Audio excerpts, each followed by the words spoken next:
Okay, so this is probably when I get my R&D facility and everything else. Cool. Let's see. Whoa, Claude! Look at all these weapon parts! Perks of working in a Federation forward operating base, huh? We can develop new weapons here. Don't cream yourself there, Miles. If there's anything you ever want to upgrade, just give me a holler. Tank armaments, infantry weapons, anything. Right. Can I upgrade the mortar? We'll build all kinds of new weapons and make our team even stronger. Can we get more mortars? A team of just nothing but mortars. That's all I want.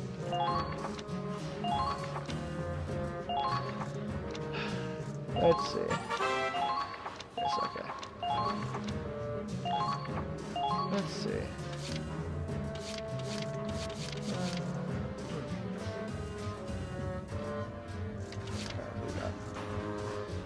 Robinson. Nothing for the Lancers. Mortars. Okay. Definitely always go for these because it affects everyone, pretty much everyone on the team. What do you think? Cool, right? That's my plan.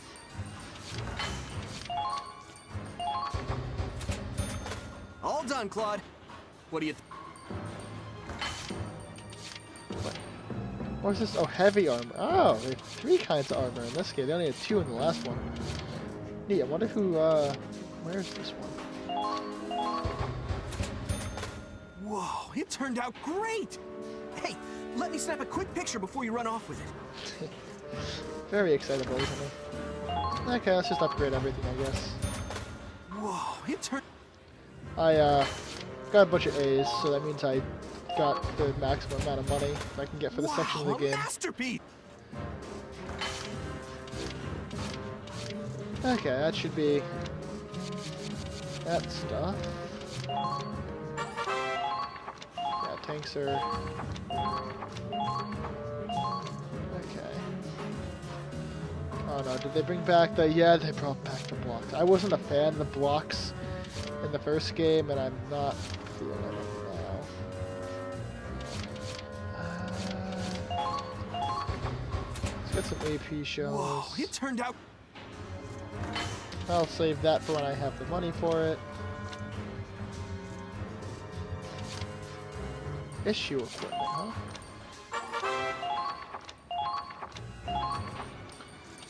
Okay, so if I remember correctly, I got something for this? I did. No. Huh. I thought I got something specific for the tank. Am I missing something? Am I stupid? I mean, yes, to that last one, but, you know. Okay. So, I like to upgrade people who I know I'm going to have the entire game first.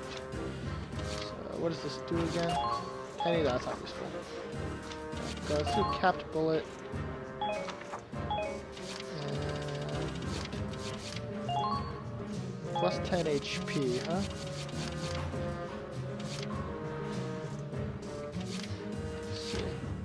Ooh, can I check these now? I can. There we go. Ooh, sorry. That's super good. That's not great, but that's okay. Near her trigger traumatic flashbacks. Oh. So she doesn't actually... She knows he likes using a mortar, but she hates mortars used against her. Interesting. Let's see. Okay, that's useful. Okay.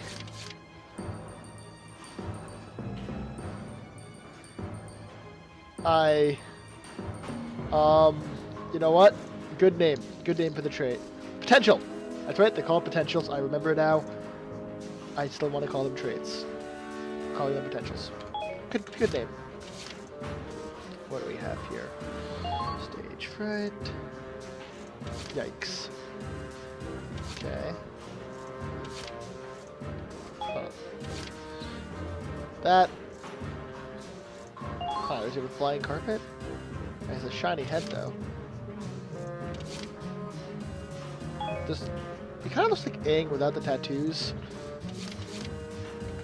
Like the older Yang, when you see him like in flashbacks of Legend of Korra. Just maybe I'm just stupid, and all bald people look alike to me. I don't know. Let's see, Deadeye. Okay.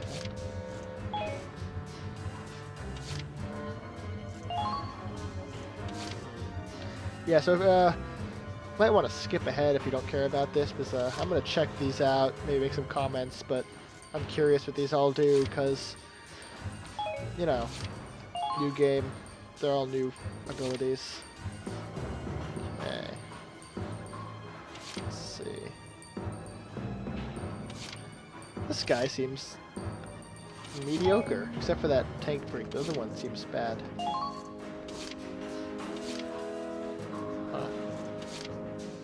She seems pretty solid, actually. That's terrible. Yikes. Lancers already have terrible ammunition.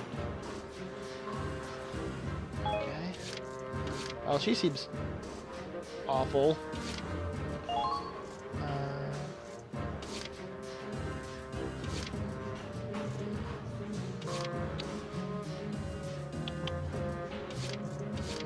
You know, everything seemed really good until I got this one. That's...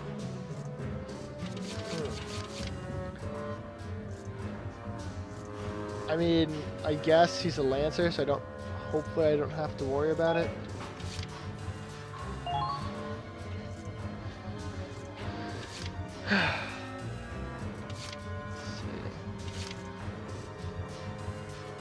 That seems okay.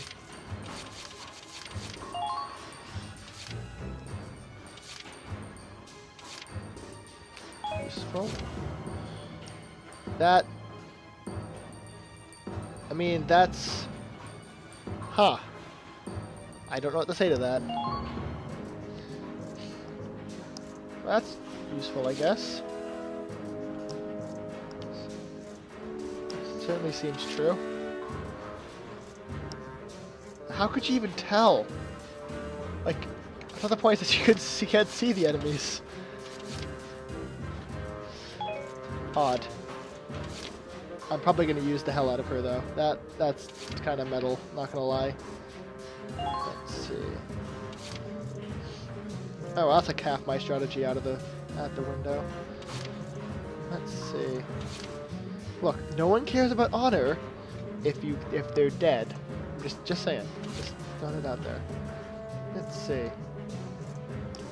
Lady, what war do you think this is? Like, this is the 1935, not 1400s. And even then, guns were a thing. Let's see. Well, that's useful at least. That sounds terrible. That's good. That's kind of mediocre. That's good. That's great. That's mediocre. Ooh! She's a racist. Neat. Sugar withdrawal? Okay, so you're diabetic.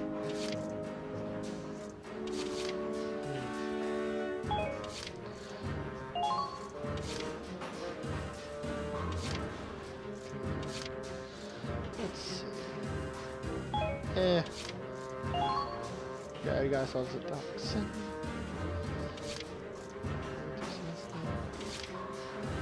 Oh. Yeah, I guess this is as long as he's near Raz, he's good. But if he's not near Raz, he's kinda crap.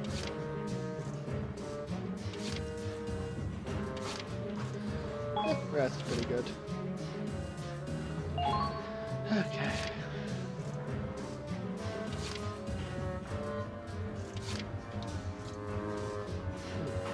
Interesting. Clutch. Lily bird. Okay. I'm not gonna lie. Kinda mediocre, but I really that really high pitched voice just makes me laugh, so I might end up using her a lot. Oh, okay, apparently they just... Ah, yes, of course. So, what are you bad at? Shooting rifles? Excellent, we're giving you the class that specifically shoots rifles. Genius. Guess it's better than making an engineer with biology.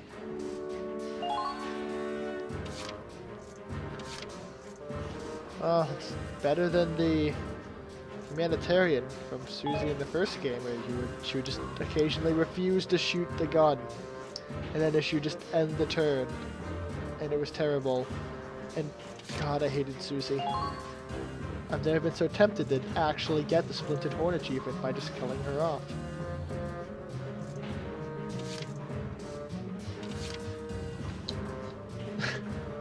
Okay.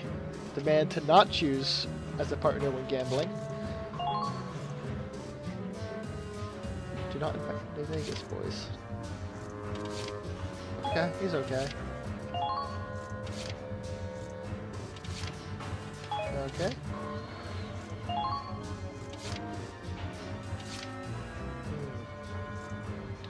Okay, so don't ever put him near Riley. Good to know.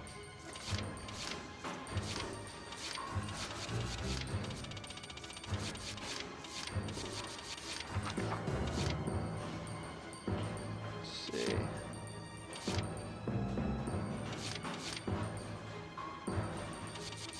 Oops, no. So I thought I had a tank part of some kind. Or maybe I'm wrong. Oh, no, I didn't. Okay, so I gotta give defense plus 10. No, accuracy plus 3 is better. The tank's inaccurate enough as it is. Boop. Yeah, I don't actually have any, but I think it can actually be changed. Just wanted to check. Exciting, isn't it? Once we're ready, let's come back and make something to strike fear into the Empire. Buddy, I already made like 8 things. Get training field. There you are, Claude. I've been charged with Squad E's training. As ranking lieutenant, I'll be giving strict instruction to each combat class. Oh God. You're somehow both the best and worst person I could have imagined for this role at the same time. It's impressive, really. The experience you gain in the field goes towards refining our abilities. I want to see growth Works from exactly all the same way combat as it did the classes. first time. Each time a class makes a breakthrough, every squad member of... Yeah. So what's interesting about Valkyria Chronicles is that individual units don't gain experience like in an RPG. You actually change every single member of that class at the same time, so they all level up together. I actually really like the system, and I kind of wish I used it for some other Now games. show me what you're made of. You know, cough, Fire Emblem, cough. Oh, it shows you what the next one is. Yeah, in the last game you were in the dark. You had no clue when you were getting the next potential or whatever. You're not done yet. Do you want to win or don't you? Yeah, preferably. You've leveled up, so to speak. Good work. So to speak. Look at that. Ah. The Lancers have awakened to a new potential. I'm totally not in a game. I mean, we're in a game. I mean, we're not in a game. That's what I got out of that.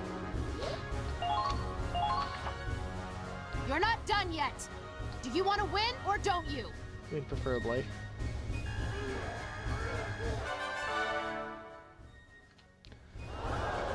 You've leveled up, so to speak.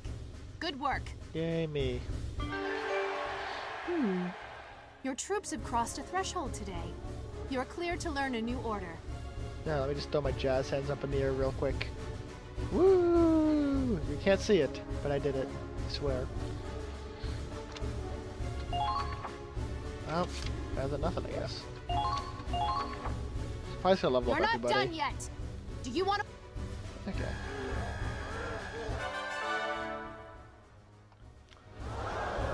You've leveled up, so to speak. I kind of missed the old gruff sergeant from the first game. I'm not gonna lie. You're not done.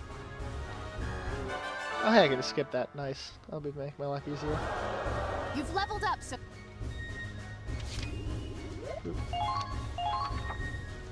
You're not. Okay. You've leveled up. And get them up. Come now. Is that the? Okay. You've leveled up. Oof, so I have to make a decision about who I want to level up here. I'm thinking the shock troopers and the grenadiers. I have enough for both, so let's do that.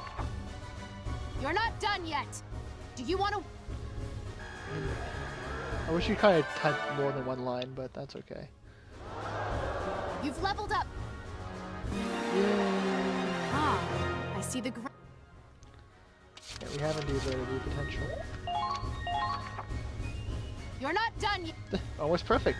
7 experience left over. You've leveled up. Yay. Well. You're. Okay. You've proven you have. Ah, yes. Let me. When combat classes Okay. rise in level, you could say potentials show your soldiers' traits and orders are command. I'll have The to go thing back about- and check on my soldiers again, though, don't I? Use your order. This is That's all unfortunate. from me. I really should have thought of this beforehand, and I didn't. But I'm in the command room anyway, so... So this is the command center. I'll need the right balance of First things first. Thanks, man. Okay, so this is basically where I get to switch in and out all the different people, because you can only have so many people in the squad at once. I don't know what the number is in this game, but in the last game it was 20, and I don't see any reason why it wouldn't be around the same number. Okay, so what do I have? I have 1 mortar, 6 scouts, 5 shock troopers, and 5 lancers, 2 engineers, and 3 snipers. I also keep on pressing the wrong buttons to switch back and forth. So I mentioned I really wanted to use Miss Iron Mask here, so I'm going to. So who does she like? Jean? Who's Jean? Or Jean, I suppose is probably it. Where's John? Yeah. Viola. Do I have Viola? Yes. That's Scott, ignore me. Ah, of course, the terrible person who I don't like.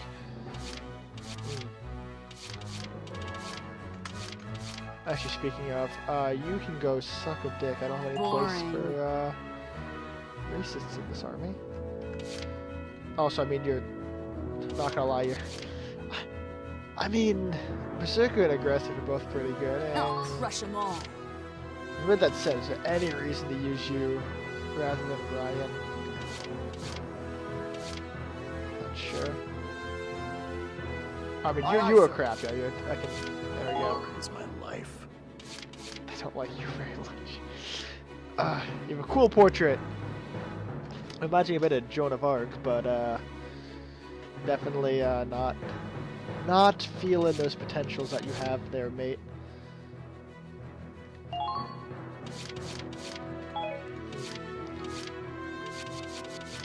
So I kind of want 2 mortars, and I'm not feeling you, friendo. But maybe somebody else I hate more. Who knows?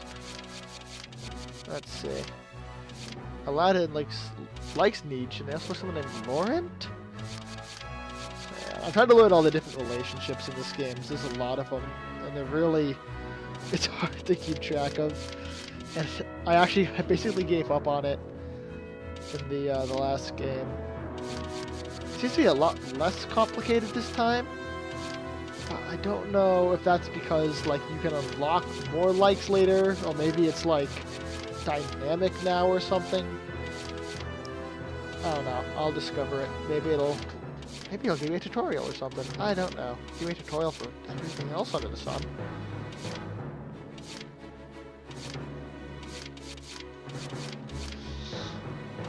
I mean, I was really not feeling you, so let's All right. drop you like a hot potato and grab I can Connor. write about this. I mean, that's the idea, buddy. Well, okay. I think that, That should do it for now. yep, I believe so. Preparation's a vital part of any battle. I get the feeling I'll be spending a lot of time in here. Oh, you have no idea. I can occasionally get a bit stuck in the entire headquarters section. It's bad. Depending on the kind of person you are when you're watching this, you may want to just skip that entire section in the future, because I just kind of get stuck there, hoeing and humming. I'm not a decisive person. Ooh, I got skirmishes. Those are useful. Oh. Oh. Oh. Oh no. Oh no. Oh. Oh no. Oh no, we got so many. I guess first things first, save the game. I've had too many things go wrong in the past to not save constantly, but... Okay, let's go back to the headquarters, because apparently I unlocked a bunch of stuff. Why I didn't unlock these immediately, I don't know. Okay, what I got? Personnel, okay. Well, I do believe it's time for the Reading Rainbow. Edinburgh Army, 1st Lieutenant, age 22, commander of Squad E from the city of Hafen in Gallia, keenly attuned to changes in climate and weather. Claude Wallace. Change outfit? Oh, it's not other outfits. Okay. Is there a next person button? I can zoom now, but I can zoom in and out. In the last game you could change to the next person, but I don't think that's an option here. Edinburgh Army, 2nd Lieutenant, age 21, Riley Miller, Squad E Grenadier from the city of Hafen in Gallia. She seems to have some painful history with Claude. Yeah, she did call him a coward. Let's see, Edinburgh Army, Sergeant Raz. I need to read the names first, dear God. Squad E Fireteam Leader from the city of Hafen in Gallia, a Darkson. He's athletic and a very capable soldier. Kai Skulin, Edinburgh Army, 1st Sergeant, age 23. Squad E Fireteam Leader from the city of Hafen in Gallia. Loves fresh-baked bread, perhaps more than life itself. So, I'm gonna make a quick prediction. She took her brother's name. We'll find out if I'm right. I'm making a guess. Her brother died. Not sure how, and she took his name. I could be wrong, but we'll find out. Let's see. Edinburgh Army, 1st Lieutenant, age 22. Minerva Victor. I will say the names first. Dear God. Commander of Squad F. Appointed Senior Lieutenant. She holds authority over all other squad commanders. Oh God, who made that decision? Oh God, why? Those... Wow, those pants. I don't have words. Yikes. I mean, I guess he's an engineer, but still. Miles Arbic. Edinburgh Army, Sergeant, age 20, Squad E Tank Operator. He's got undeniable talent when it comes to piloting and driving a tank. Thanks, game. Crystal Ward. Edinburgh Army Corporal, age 22, Squad F Scout. One of Minerva's subordinates and a competent soldier who excels at recon, and who I strongly suspect is crushing hard on her commander. Karen Stewart. Edinburgh Army Corporal, age 17, Squad E Medic. Eldest girl of a large family, she planned on medical school but enlisted to support her household. Yikes. Ragnarok, age 10. That's pretty old for a dog. Squad E Rescue Dog, male. helps in rescuing wounded soldiers. He used to be a stray, but is extremely intelligent and exceptionally brave. Why is that but? How does being a stray preclude a dog from being intelligent? I don't know. Whatever. Whoever wrote that needs to rethink it. Curtis Blackwell, Edinburgh Army Squad E Scout, age 18. Most believe him to be cold and stoic, but he's really just shy. He has a younger sister named Eileen. I'm kind of tempted to sing a certain Fleetwood Mac song, but I won't because I'm tone deaf, and my weapon is a registered weapon of mass destruction. Godwin, Edinburgh Army Squad E Scout, age 35. A battlefield scavenger. Cynical, sarcastic, and prickly to anyone who talks to him. Trusts no one. Jester Mooney. That is an unfortunate name. Edinburgh Army Squad E Scout, age 43. An optimistic man who rolls with the punches. He has a weakness for gambling, which has landed him deep in debt. Yeah, I can see it.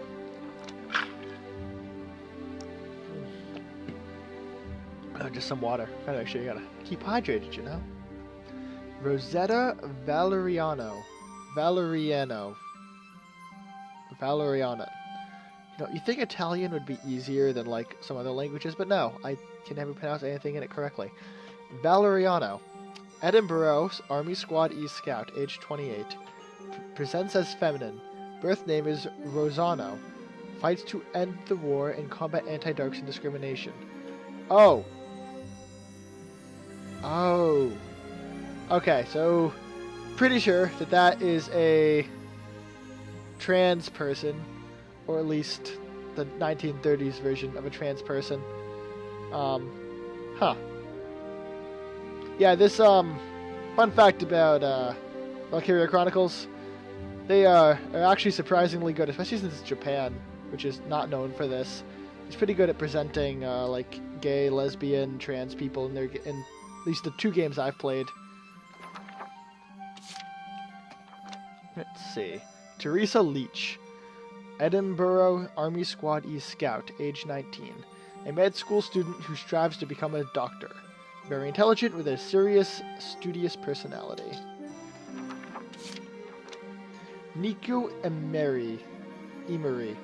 Nico Emery. I'm just going with Emery. Edinburgh Army Squad E Scout, age 16. An earnest, hard-working girl. Very trusting and believes in her heart that everyone is capable of good. Remember I said she was adorable? I'm doubling down on that one. Melania Hudson. Edinburgh Army Squad E Scout, age 26. A kind woman who seems out of place on a battlefield. She seems to have a personal reason for joining the army. I think she has like I don't know, something about a husband probably, based on her traits. Zyga. Edinburgh Army Squad E Shock Trooper, age 18. A Darkson. Tends to get carried away in the heat of the moment. Roz's right-hand man, or so he claims. Scott Aldis. Edinburgh Army Squad E Shock Trooper, age 24. A simple man who takes all things literally and follows orders to the letter without question. Huh. Well, interesting. On the bright side, this kind of dump usually only happens at the very beginning of the game. So, if you're not really enjoying this particular section, I recommend you just skip it. Probably should have said that much earlier than I did, but that's okay. Ryan Ford, Edinburgh Army Squad E Shock Trooper, age 63. Wow, that's real grandpa there. A skilled mercenary. Rumors say that he appears in large-scale wars and leads his side to victory. These legendary? Wow. I look like he's in our squad. Viola Bryce, Edinburgh Army Squad E Shock Trooper, age 20. A vicious warrior, she lived for combat and fights in constant search for even greater strength. Emmy Mistral, Edinburgh Army Squad E Shock Trooper, age 21. Was working as a mercenary and a bounty hunter. Can be cunning, violent, and coldly opportunistic. Probably just gonna skip the first part now, except for the age, just because I'm getting tired of saying Edinburgh over and over again. Florette Valois, Shock Trooper, age 21. Serious, straightforward, and somewhat stubborn for better or worse. Although typically the latter. I see. Intractable. Barrier Blancheur. Shock Trooper, age 17. A girl who hides her face behind an iron mask. Whatever her reason, she avoids talking about it. Huh. Should we ever get to see her real face? I say change outfit. Does that work now? Okay. Let's see. Lawrence McCloud. Is he... No, I'm not going to make a Fox joke. I refuse. Age 18. Very passionate about his cause. Brave and believes in justice. In his eyes, right makes might. Pet. I like that. Kegel Haman. See, age 60. Oh, Lancer, age 60. Short-tempered and prone to long rants. He's kind and protective behind his bluster, especially to new recruits. Aw, nice guy. Jimmy Frank. That's generic. Lancer, age 32. A helpful veteran soldier with good advice, but being deployed with him somehow makes people uneasy. If you notice his potentials, one of them was called Red Shirt. So like Red Shirt something. And for those of you who are unaware, in Star Trek, the original one, if somebody was wearing a red shirt and went on a mission with anybody, yeah, the guy in the red shirt was pretty much always going to die. Like every time. John Matrix. Lancer, age 29. A born soldier with an incredible physique. Usually tries to solve most of her problems with brute force. Understandable. Brittany Scarlett. Lancer, age 42. A single mother who others turn to for life advice. Particularly the other younger woman in the squad. Allard Abington. Engineer, age 28. A man who loves tanks with a passion. He can usually identify parts and models on sight alone. Rebecca Longhurst. Engineer, age 24, has a cold personality, brusque, and not much inclined to socializing with her peers around the squad. I apologize for weird pauses. I'm not great at reading these out loud, which is weird because I did theater for a while and I was, not great at that, but I was okay. But when it comes to like just reading stuff, just weird pauses. Just see, Aladdin, I don't know how to pronounce that. Ballard. Sniper, age 24, a self-proclaimed feminist and protector of women. He fights with his trusty sniper rifle, Sergeant Isabella. Interesting. Nudge, Nugget, I don't know, Nige, Le Breton. Sniper, age 16, a timid girl with confidence issues. She's easily flustered and blushes at the slightest provocation. And yet she kills people from a distance, probably with a smile on her face as she fantasizes about it. Basically, she's really shy, but she likes killing people. This is what I'm saying.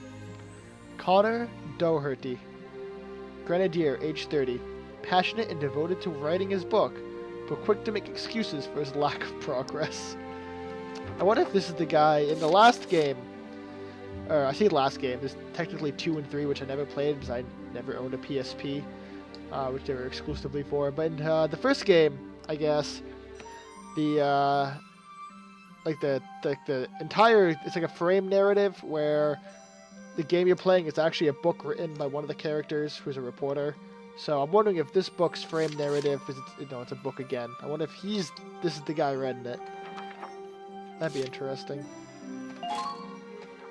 Let's see. Yeah, you can all read these at your own pace. Press that space bar or your thumb on the thing if you have a touch thing. Yeah, that wasn't awkward at all. Okay.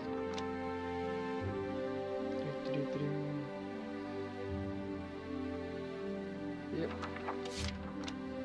Let's see. No, I should read these. Okay. A standard issue, the Lenfield, a standard issue rifle developed by Edinburgh's Wester Kelvin Company.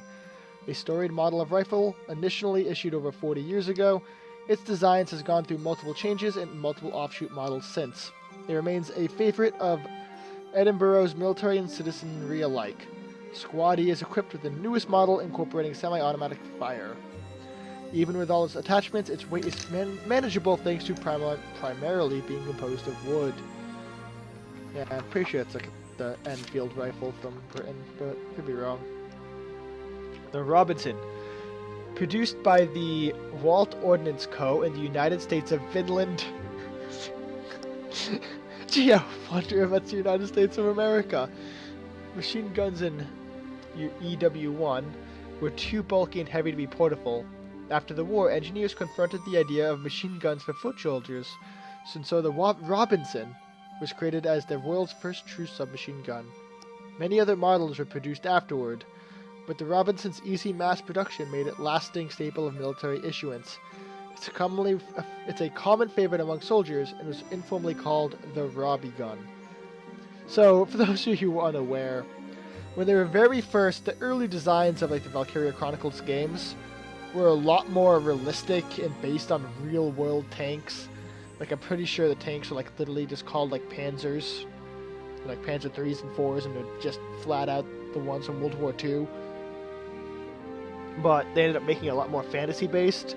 But stuff like this makes you see that they're still pretty heavily basing it off the real-world stuff. Because I'm pretty sure that's a Thompson. Could be wrong, but thinking Thompson. The M2EQ, an anti-tank lance produced by the United States of Finland's Federal Alchemic Company. A well-rounded weapon that fires rocket-propelled projectiles, it was designed to be held under an arm while firing for stability. A protective cover keeps the user from being burned when firing rockets. Originally designed for a two-man team, it's been adjusted for individual use, aided by the development of a clip on the back. So, quick water break. Might just cut this out of the video, who knows.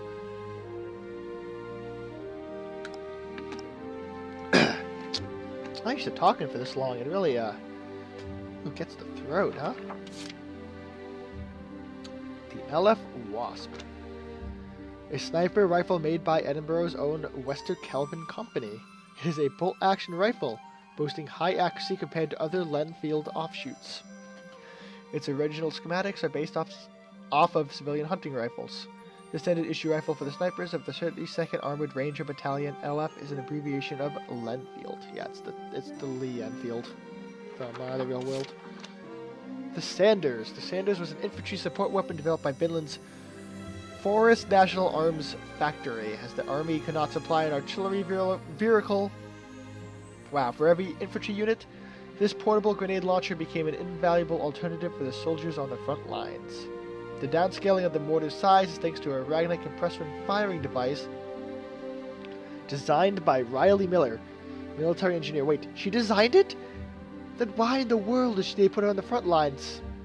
Wow, they must be really short of people who know how to use those. Through these developments, a mortar once requiring a full team of operators can now be carried by a single soldier. Yeah, I'm not convinced we probably have personal mortars, I don't know. I should probably look that up. Do we have man mortars? Is that a thing that we have? Like actual mortars, not like, rifle grenades?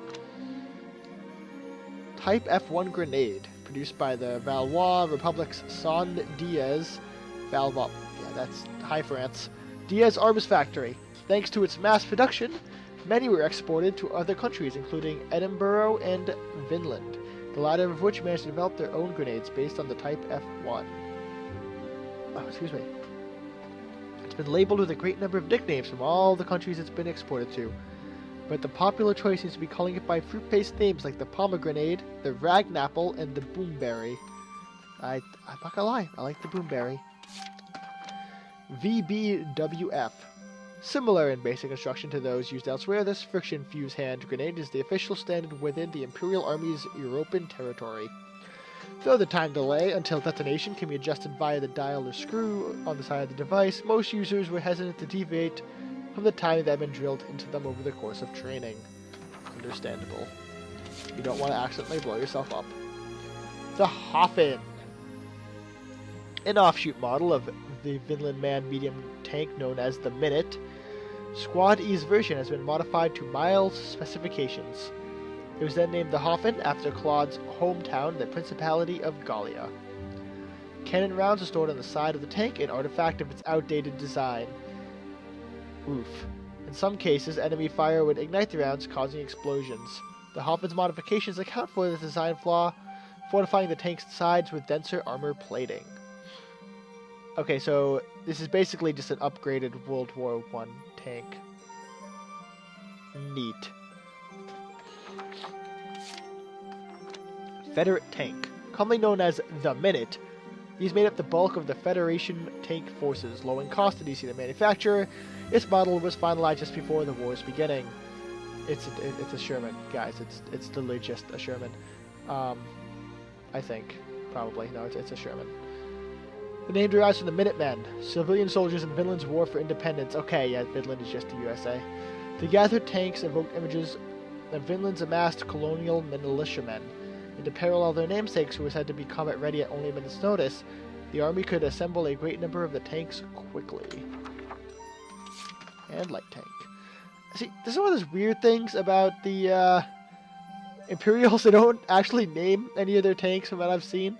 They're literally just called light tank, medium tank, heavy tank. They've named like one type of tank, which is the Dromedarius in the first game.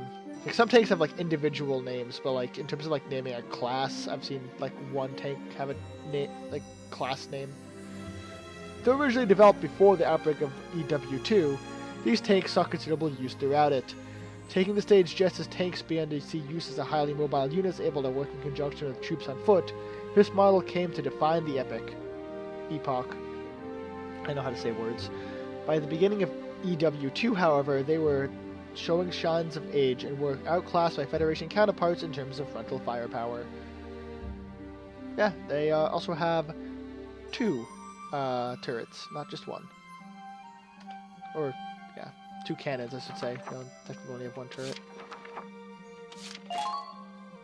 Oh, dear Christ, why did I agree to... I'm Liam, and I'm gonna read all of these, because I'm extremely stupid. To those who skip this, I almost envy you. Well, I'm dedicated now. I decided to go all in, and can't back out now. As a research-rich part of the largest landmass in the Northern Hemisphere, this continent has inspired those with dreams of domination for millennia. In ancient times, the Valkyria managed to unite Europa under their rule, giving rise to a number of kingdoms. Later divisions arose as leaders within each kingdom chose to splinter off to form new nations, and it wasn't long before the campaigns for conquest began. By the 1800s, the balance of power lay split between the East European Imperial Alliance and the Atlantic Federation, with the small nations in their shadows left to weather the waves caused by the clash of these 2 global behemoths. Yeah, so if you can't tell, it's basically Europe. Obviously it's not exactly the same, the map doesn't look the same, but like, you have Britain, you have Ireland, you have kind of Scandinavia, you have Russia, France, Portugal, all that fun stuff, the Baltics, and apparently there's an America too, so what if there's like a Japan like invading a China right now? The Atlantic Federation is the product of an alliance among a large collection of West European democracies known informally as the Federation. Popular uprisings spurred on by the late 18th century Industrial Revolution created many democracies. The nascent empire represented a common threat, motivating a mutual agreement among these infant republics. Though an elected head councillor acts as their chief executive, unanimous agreements are rare among the constituents, meaning that enacting measures can take months. Though a series of secret alliances and gains won by extortion and blackmail put the Federation ahead of the Empire in terms of political power, they've yet to decisively defeat them in battle. So, this is either NATO, or a kind of messed up European version of the Articles of Confederation. Oh wait, no, that's just the EU. It's the EU, guys. It's the EU. East European Imperial Alliance, a collection of nations united under the rule of the East European Emperor, commonly referred to as the Empire. The Industrial Revolution that occurred when Ragnite was discovered as a useful energy source saw the nations of Eastern Europa, pioneers in machine technology, rise to power. Early tightly bound by a network of royal marriages, they soon joined hands in a formal alliance. While not technically an autocracy, its emperor enjoys limitless authority, and because the Empire never underwent a social revolution, it still adheres to some aspects of feudalism. Many of its citizens thus harbor conservative views and a strong bias against Darksons. Huh. It's Russia, guys. It's Russia. Imperial Russia. The Principality of Gallia. Full of nature and rich in Ragnite ore, Gallia borders the Federation to the east and the Federation on the southern edge. This small Central European nation is a constitutional monarchy ruled by House Randgries, Gallia's dynastic sovereigns. Despite its small size of 38,500 square kilometers and a population of only 4.3 million citizens, it boasts a rich and unique culture. Its geographical position puts it under a constant threat of invasion, leading to a national position of armed neutrality and a policy of universal conscription. Those who wish to fight for their home, however, tend to join the militaries of other countries. Gallian squads are known for their bravery and skill. So Gallia is basically a combination of Switzerland, the Baltic, and the Benelux. Like, all three rolled into one. I'll take all the best aspects of each, and it's Gallia. The god tier, tiny power. The United Kingdom of Edinburgh. So, in case anyone's wondering how in the world is that pronounced Edinburgh, you can blame the English. A small island nation less than 40 kilometers removed from mainland Europa by way of a channel to the northwest, Edinburgh's lengthy history spanning over 1,000 years, it was the first country to have a people's revolution and develop heavy industry. Before the USV and the Empire emerged as superpowers, it was the world's greatest nation in the world. It still holds sway in the Federation, and dear Christ, is this just... Why did they just make this the regular world? I'm sorry for keeping on harping on the fact that this is just Great Britain and the USV is just the USA, but I find it so incredibly funny. Its military is held in especially high regard for being better trained and more disciplined than its allies. Thus, it is often relied upon to fight the Federation's fiercest battles, which draws in people seeking tougher fights and led to the creation of many squads comprised of foreign nationals. Huh. Hoffen. It's not even on the map. Guys, like, this is like where everyone's from. You could have put like a dot on the map. What the hell? A Gallian city near the Imperial border, surrounded by mountains, greenery, and streams. Although generally a quiet and peaceful town, its night sky comes alive during the Starchild Festival, an annual holiday full of song and dance. The economic hardships after EW1 drove many of its stores and factories out of business. Its local economy took an even harder hit when the Miller Company was burned down by an unidentified arsonist. Over time, the old town area gave way to slums full of war orphans and those who lost their homes in the razing of Hoffen.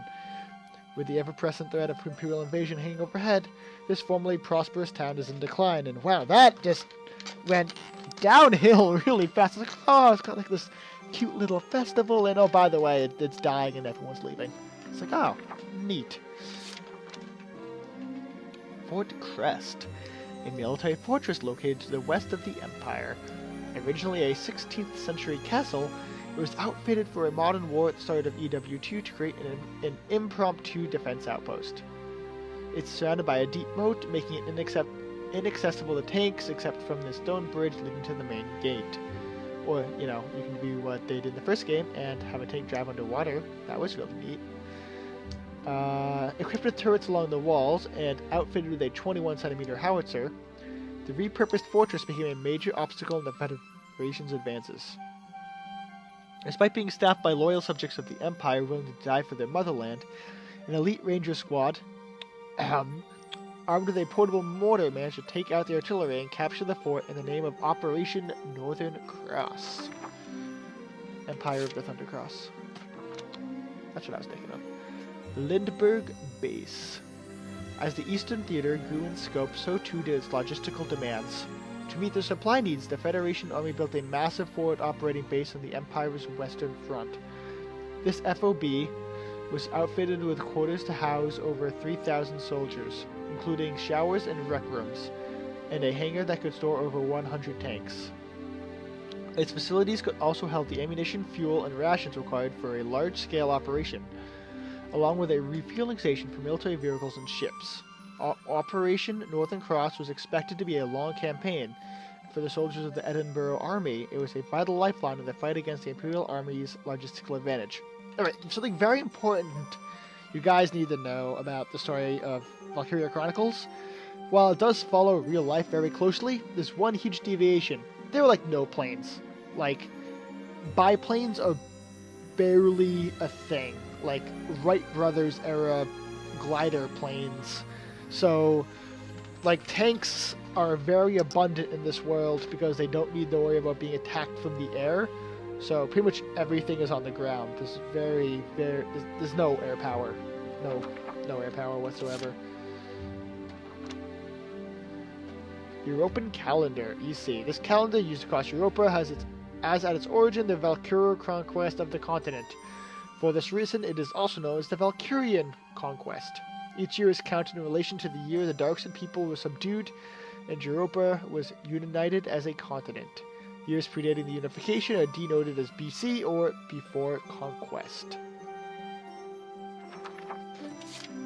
The First European War. Friction between the Federation and Empire over Ragnite resources escalated into a continent-wide war, EW1. The Industrial Revolution of the 18th century led to the high demand for Ragnite, pitting Europa's twin giants in a race for resources. When the Crown Prince of the Empire was assassinated at the start of the 20th century, by coincidence he was named Franz Ferdinand, tensions spiraled into all-out war. Despite the Imperial forces using newly designed tanks, hostilities soon became bogged down in a fruitless trench warfare, and the two exhausted powers ultimately signed a ceasefire agreement. During the war, Gallia's military, led by General Belgian Gunther's tank corps, foiled an Imperial invasion attempt. The Second European War. Beginning as an Imperial incursion into Federation land, the EW2 quickly engulfed the entire continent, becoming the largest scale war in Europa's history. Although EW1 ended a stalemate, both powers had spent the intervening years stockpiling arms and preparing for the inevitable return to hostilities. After a 20-year pause, the Empire began the invasion anew, taking 3 of the Federation border republics in a quick succession. The Federation responded with a formal declaration of war. It wasn't long before the forces of both superpowers began to spill across the borders of the neighboring nations. Soon, all of Europa was caught up in a war that dwarfed all those in memory. The War of the Valkyria, huh? The ancient Valkyria united all of Europa after subjugating the Darksons in this half-legendary war of conquest. By circa 30 BC, the Darksons are said to have ravaged much of Europa, wielding the dark arts to harness their destructive power potential of Ragnite in their heedless power struggles. Suddenly, an immigrant population known as the Valkyria came from the north, bearing a divine power in the form of lances and shields bathed in blue light. Using those to halt the Darkson rampage, they brought peace to Europa, according to inscriptions found across European ruins. In addition to unifying the land under their rule, the Valkyria are credited for the birth of modern European culture. So, yeah, this thing with the Darksons, their ravaging was called the Darkson Calamity, and you know what, I'm not going to talk about more about that, because that might ruin this game for some people, and I don't want to do that. Needless to say, that history is a very key part of this game, and it's why it's called Valkyria Chronicles. So, yeah, I'm not going to spoil that for anybody. For those of you who played the first game like I did, we got a little secret between us. Just a little thing. For those who haven't played the games, you get to find out. The Atlantic Federation's loosely united nations often had difficulties coming to a consensus. In crises, many military representatives advocated their own respective government's agendas over the collective needs of their allies. These power struggles led to logistical delays and frontline casualties. Some say United Federation would not have been so hard-pressed by the Imperial Army's superior numbers and resources if they hadn't been stymied by the United States Vinland's lack of open support? What? Okay. Wait. Okay. So I think what they're saying is that they could have fought them off without the help of the United States of Vinland. Basically, I think they're trying to say they relied too much on the... I don't know. I feel like this shouldn't be as hard for me to figure out. I think they basically said the USV should have supported them more.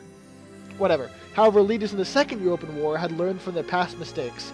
Months of backdoor deals and secret treaties finally culminated in Operation Northern Cross, intended to bring the war to a swift end. That's not gonna happen. I already feel it. Imperial forces, led by the Emperor, the Empire's politics are still largely controlled by the aristocracy.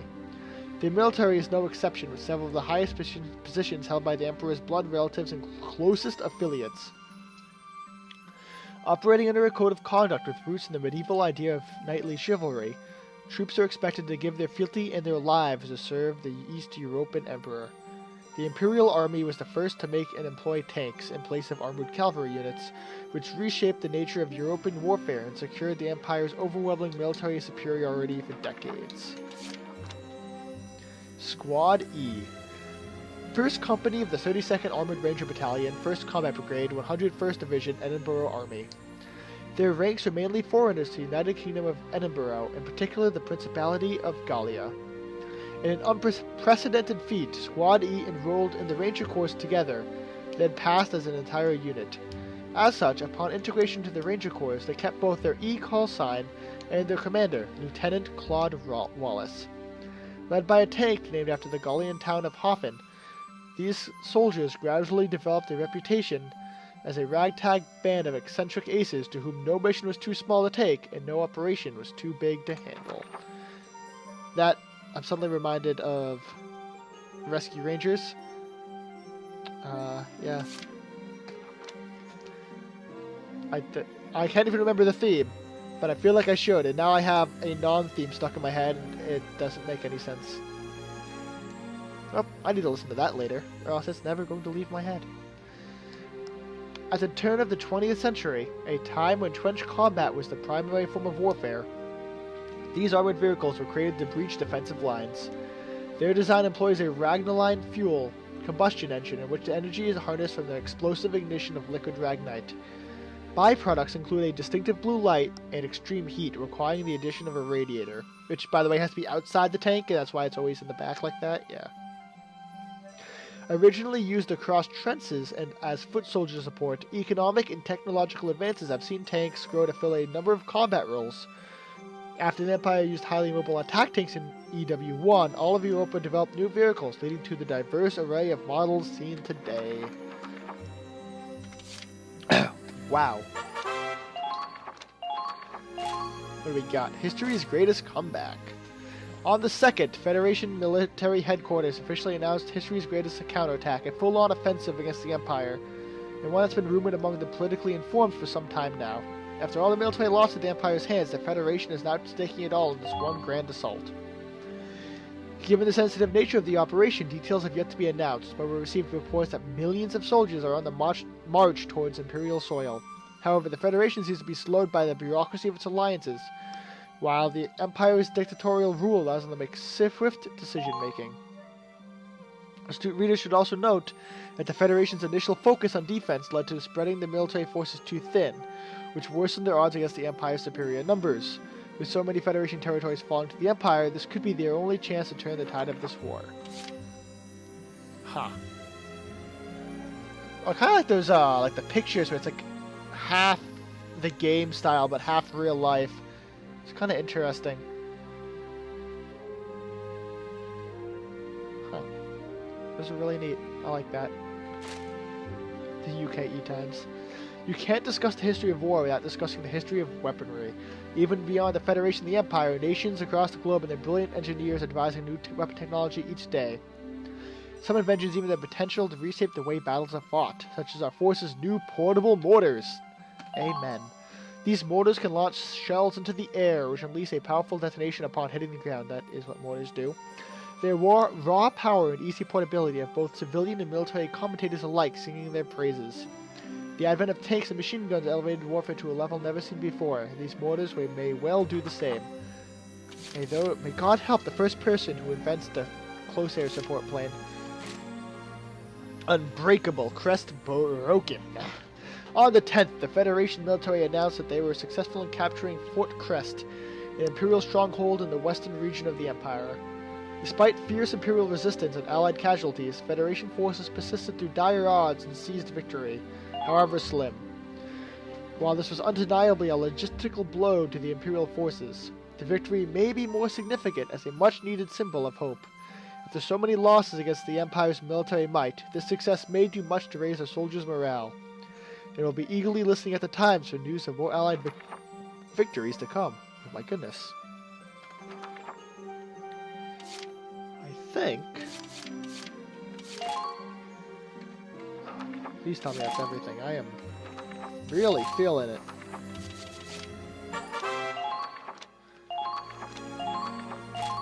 Oh, got this one.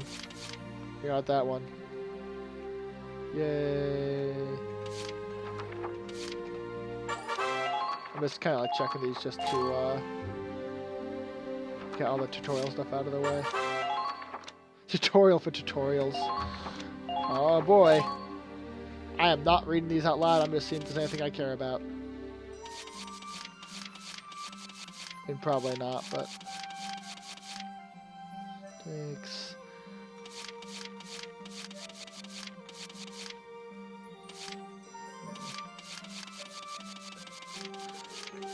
Okay, not really. Wow, that was a bit... Okay, what's this? What's this? What's the matter, Claude? If I didn't know any better, I'd think you just lost a battle. I'm glad that we won, obviously, but when I see my comrades in arms lying wounded out there... We didn't really have any wounded, Claude.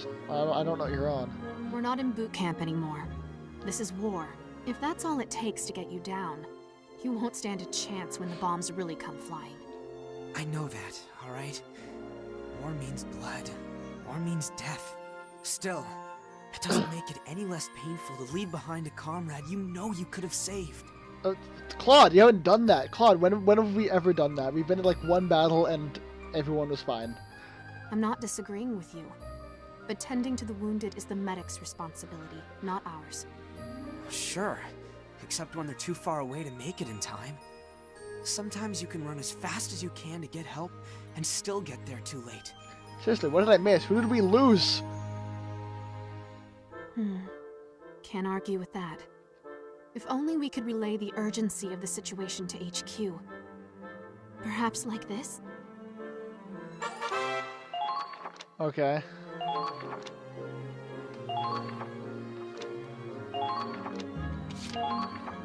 I thought we were on the cusp of a pretty good order. Look, that's a really good order. I know that from experience. But do you know what I don't have? Experience. I may or may not have spent it all. Also, I don't think I had 5,000 to begin with. Please correct me if I'm wrong, because I probably am.